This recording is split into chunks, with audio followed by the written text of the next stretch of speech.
Hey guys, it's numismatics back with you again, and if you've been watching the videos on my channel, you'll probably have seen that the Royal Mint produce a chunky and really nice range of gold coins. Pretty expensive, as you can see, and they're marked with the denomination gold £5 coins. What I thought we'd do is take a look in this video at the history behind the production of these coins, what historically has led up to them being produced in this particular size, in this particular format, where it's all gone before, and having taken a browse through history, then to take a look at some of the commemorative coin designs that you can find on this big chunky £5 gold piece. This one that is currently available from the Mint celebrates the 200th anniversary of the birth of Queen Victoria. The few that I've had in for submission to NGC show that the quality of these is right up there. To understand the background, you probably have to go back to the Kingdom of Bohemia, which is now the Czech Republic, in anything between about 1480 and 1520. And all of these kind of big coins, whether they be gold or silver, originally come from the thaler. It was originally from the town of Joachimsthal and called the thaler, and a coin used for trading. And this big type of silver coin really caught on very well. It looked substantial. It was worth a lot of money in those days, and it became the kind of modern coinage that we know as the crown.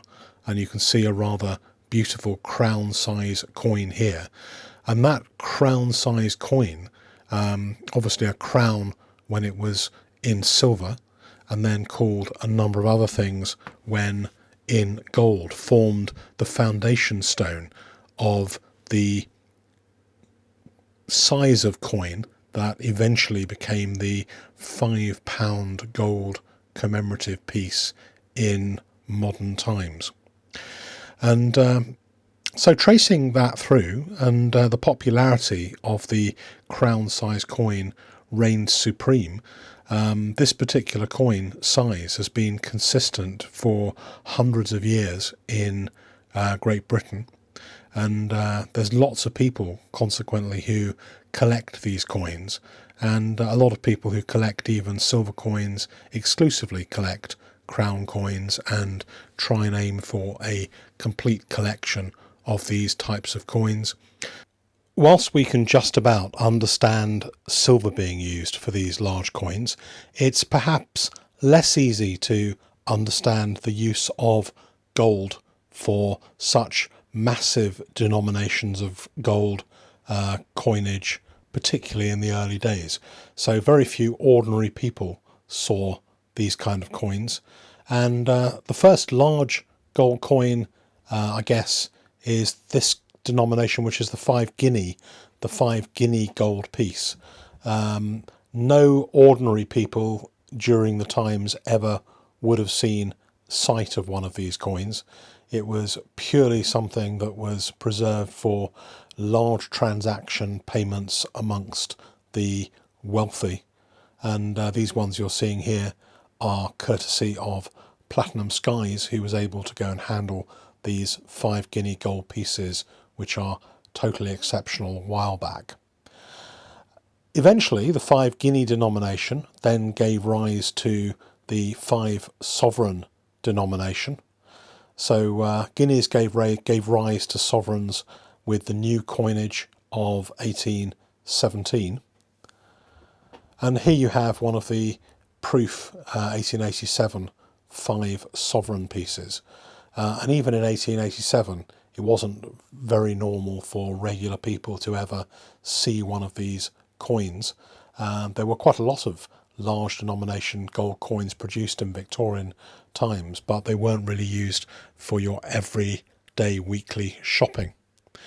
That 5 sovereign denomination has still kept going to the modern time, and there's just been the 5 sovereign released for the brilliant uncirculated finish of 2019. So the 5 sovereign is a popular denomination, but some of you may have thought, well, why are these coins with the same size called 5 sovereigns for some coins, but £5 for others? There's probably a bit of controversy here because Spink call them all £5. Other people call them quintuple sovereigns or 5 sovereigns. I always really try and make the distinction that the 5 sovereign is the largest denomination of regular sovereign. There's quarter of a sovereign up to 5 sovereigns, whereas the £5 I always think of as a commemorative coin.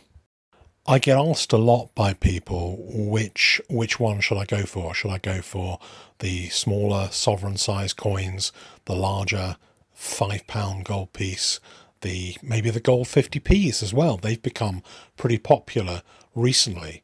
And, there's a lot of personal choice in this. All I can tell you guys is that in terms of the coins that I've seen across my desk recently, the £5 gold piece has become more popular, as has the 5 sovereign gold piece. And I think if you look at the two hotspots for a lot of these kind of British gold coins, the large 1.17 ounce, almost 40 grams of gold £5 piece or 5 sovereign, or the 1 sovereign are the two bright spots. I think that the double sovereign or the £2 gold piece is one that is slowly coming up, but doesn't quite have the majesty or grandeur of these very large gold coins. I know that if I show coins that come in to Mrs. Numistaka and I say, which ones do you like, darling? Then the first thing she does is picks whatever the largest one is and says, that's the one I like. Maybe that's inevitable. Maybe it doesn't represent anything very much, but certainly given the choice, I think the £5 gold piece would be something that she would like to have a lot of. And of course, the other thing that you might be interested in is my experience when selling these kind of coins and watching them on places like eBay and auction houses. And you may be thinking, well, if I buy something which is so big, got so much gold in, is it going to be something that is more difficult to sell when the time comes to sell? And what I find quite interesting is if I put one of these up on eBay, then the number of watchers and bidders and bids is normally very high. People seem to have quite a lot of confidence in bidding for these types of coins.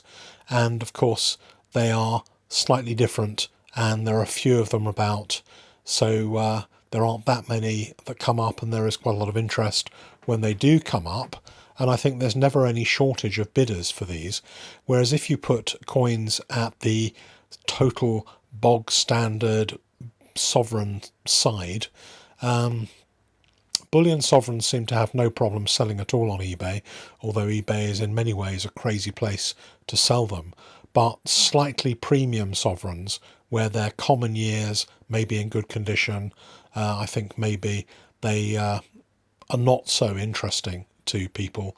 Once you've got one 1871 shield back, the rest of them out there in good condition maybe aren't quite as interesting. But people are finding these kind of coins maybe more interesting than they first thought they would be.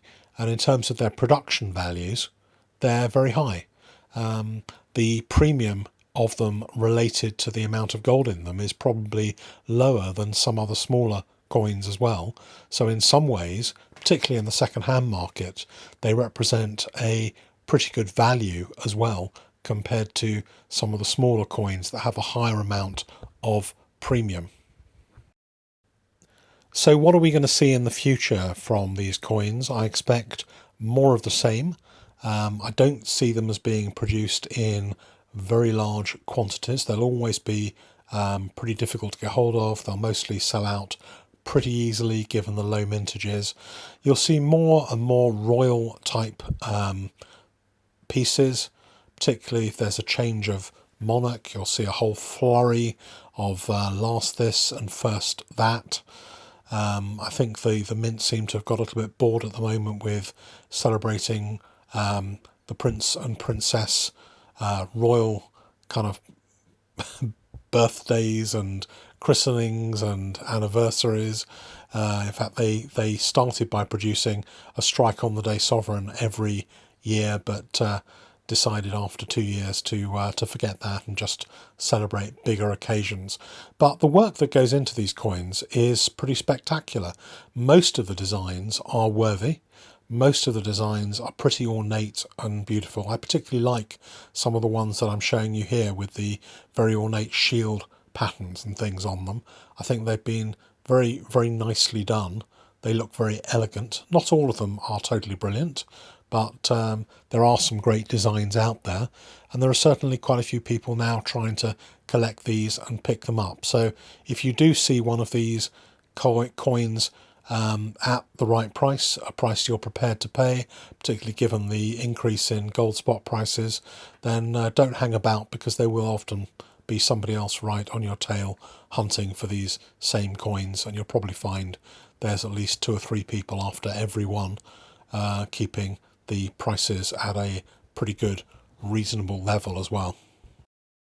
So I hope you guys enjoyed taking a look at the history of 5 sovereigns, of crowns, of thalers, and the £5 commemorative gold piece.